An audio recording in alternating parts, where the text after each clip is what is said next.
It all started a few months ago when my best friend and I made plans for the perfect trip. We'd been talking about it for weeks, an adventure we both dreamed about for years. We'd even saved up for it, marking the dates in our calendars, planning all the activities we wanted to do, and getting excited for the memories we'd make together. But a week before we were supposed to leave, I got a text from her. It was out of the blue and it hit me like a ton of bricks. "I'm sorry, I just can't afford it right now," she wrote. "I'm really bummed about it, but I'm going to have to cancel." I was shocked, and honestly, I was hurt. We'd been talking about this trip for so long, and now suddenly she was backing out. We had made so many plans together, and she had seemed just as excited as I was. I tried to be understanding, telling her that I totally get how tough money can be sometimes, and I didn't want to push her if it wasn't in her budget. But still, something felt off. She had never brought up any financial issues before. I figured maybe she had a tough month or something, so I tried to reassure her that we could figure it out. Maybe we could go another time, or if it helped, I'd cover some of her expenses. After all, we've been friends for so long, and I really wanted us to go on this trip together. But when I offered, she insisted that she couldn't take me up on that. "Don't worry about it," she said. "It's just not the right time." I tried not to take it too personally, telling myself that sometimes things just don't work out. But deep down, I couldn't shake the feeling that there was something more going on. Why would she cancel so last minute? We had been talking about this for months. A few days went by, and I tried to let it go. I figured maybe I was overthinking it, but then something happened that I couldn't ignore. I was scrolling through my social media feed when I saw a post. It was a picture of her at an airport, suitcase in hand, looking as happy as ever. And there, right next to her, was someone else. She had gone on the exact trip we had planned, only this time she was with someone else. I couldn't believe what I was seeing. How could she cancel on me and go on the trip with someone else? I stared at the post, trying to wrap my mind around it. Had she lied to me? Was it some kind of joke? I couldn't understand why she would do something like this. We were supposed to go together, and now it seemed like she was rubbing it in my face. My emotions were all over the place. Anger, confusion, sadness, betrayal. I wasn't sure how to process it. I immediately reached out to her, but I couldn't find the words. I sent a message asking her what was going on, but I didn't get a response. The silence only made me more frustrated. Why wasn't she answering me? Had she really just expected me to brush this off? I had to know the truth, so I decided to call her. The phone rang, and I anxiously waited for her to pick up. When she finally did, I could hear her excitement in her voice. "Hey, I'm in such an amazing place. I can't wait to tell you all about it." She sounded completely carefree, as if nothing was wrong, but I wasn't having it. I had to ask, "Why didn't you tell me? You told me you couldn't afford the trip, but now you're there with someone else. What's going on there?" There was a long pause on the other end of the line. I could hear her take a deep breath before she spoke. "I didn't think you'd understand," she said softly. "I didn't know how to tell you, but I've been planning this with someone else for a while now. I really wanted to go, but I didn't know how to back out of our plans without disappointing you." Her words hit me like a slap in the face. "So, you just lied to me? You could have told me the truth, but instead you let me believe you couldn't go and made me feel bad for even suggesting it." She was quiet for a moment, and then she sighed. "I didn't want to hurt you, but I didn't want to cancel on the other person either. It wasn't easy, and I didn't know how to juggle both things." I didn't know what to say.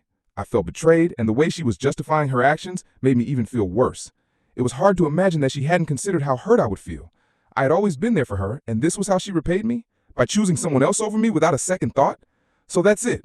You just didn't think it was important enough to be honest with me?" I asked, my voice shaking.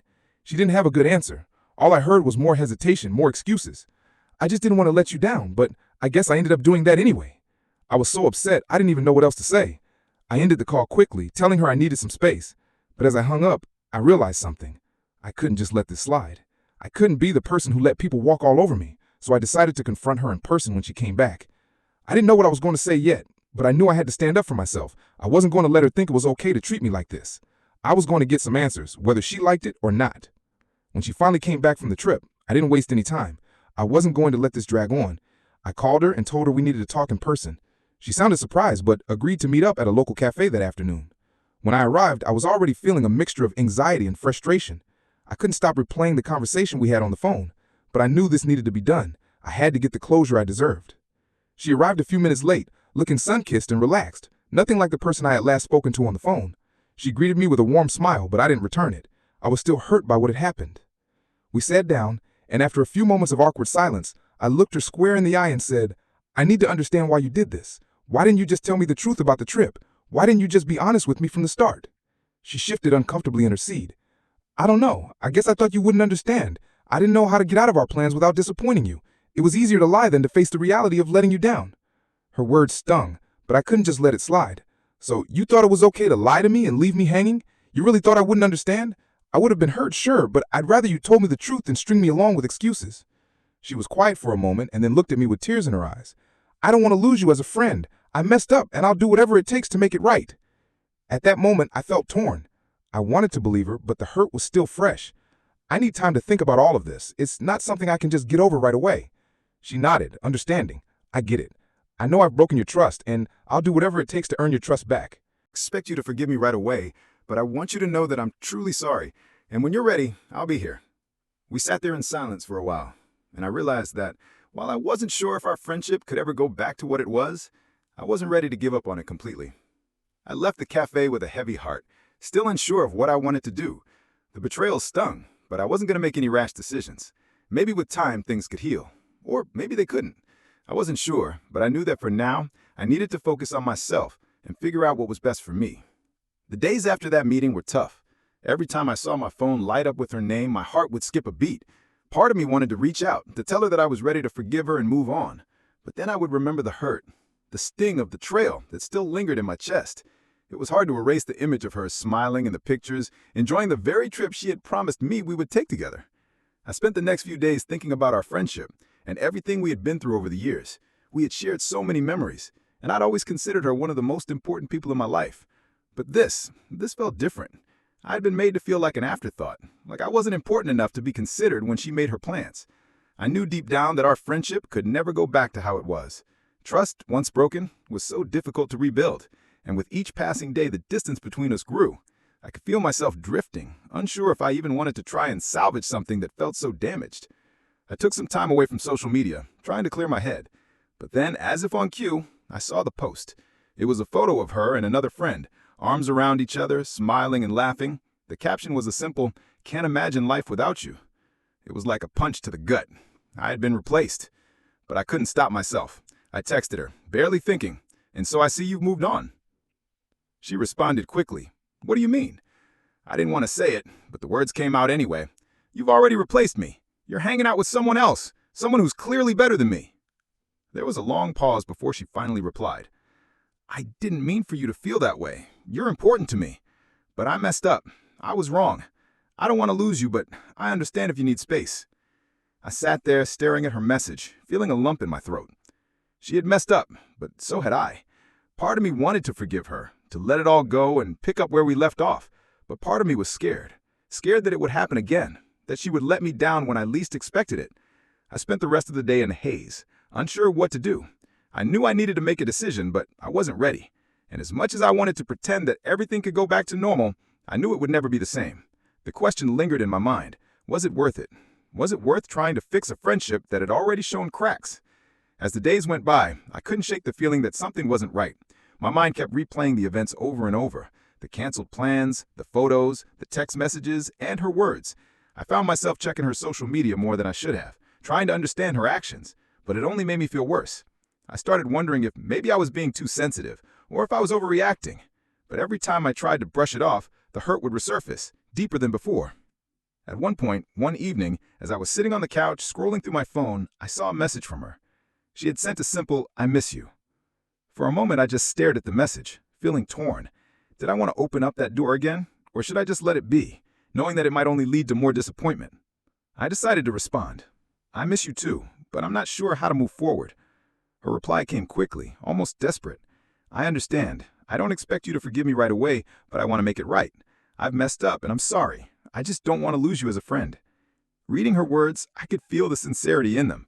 But at the same time, I wasn't sure if I could trust it. How many times had she promised things and then turned around and broken them? How many times had I convinced myself that she'd change, only to be let down again? But something inside me, something deep down, told me that I wasn't ready to completely let go of her. We had shared too many memories, too much history to throw it all away without trying to repair the damage. So I agreed to meet up with her again. This time at a park near my place. We agreed to talk face to face. No distractions, no excuses. I wasn't sure what I wanted from it, but I knew I had to hear her out. When I arrived, I saw her sitting on a bench, waiting for me. Her face lit up when she saw me, but I could tell she was nervous. I was nervous too. "I'm glad you came," she said quietly, as I sat down beside her. There was a long silence between us before I spoke. "I've been thinking a lot about everything, and I don't know if I can just forget what happened. You lied to me. You hurt me. And that's hard to get past. She nodded, her eyes filled with regret. I know, and I don't expect you to just forgive me. I've made mistakes, and I don't want to make excuses for them. I just want a chance to show you that I can do better. There was a quiet pause, and I felt myself wavering. She sounded so genuine, but could I really trust her again? I don't know if I can just pick up where we left off, I said softly. But I'm willing to try. I just need to know that I'm not going to get hurt again. Her face softened, and I could see the emotion in her eyes. I understand, and I'm willing to work for it. I'll prove to you that I'm not the person who let you down. I'll be there for you no matter what. It was the reassurance I needed, even if it didn't completely erase the doubts in my mind. Maybe, just maybe, we could rebuild what we once had. But I knew it wouldn't be easy. It would take time, trust, and patience. But for the first time in days, I felt a glimmer of hope. After that conversation, things were different, but not exactly the way I had hoped. We tried, I'll give her that. We spent time together, laughed at old inside jokes, and even planned a new trip, this time one that we could both actually afford.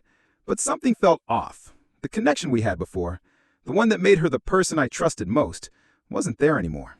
It wasn't like she was the same person, or like I was either. There was an awkwardness that lingered, a reminder of the betrayal I couldn't quite shake off. At first, I thought maybe I was just being paranoid. Maybe I was overreacting. But every time I tried to brush it off, the hurt would resurface, deeper than before. And there, it was a picture of her at a coffee shop, laughing with someone else. I felt my chest tighten, my anger bubbling up again. It was like nothing had changed. She was still doing the same things, lying, leaving me out, replacing me.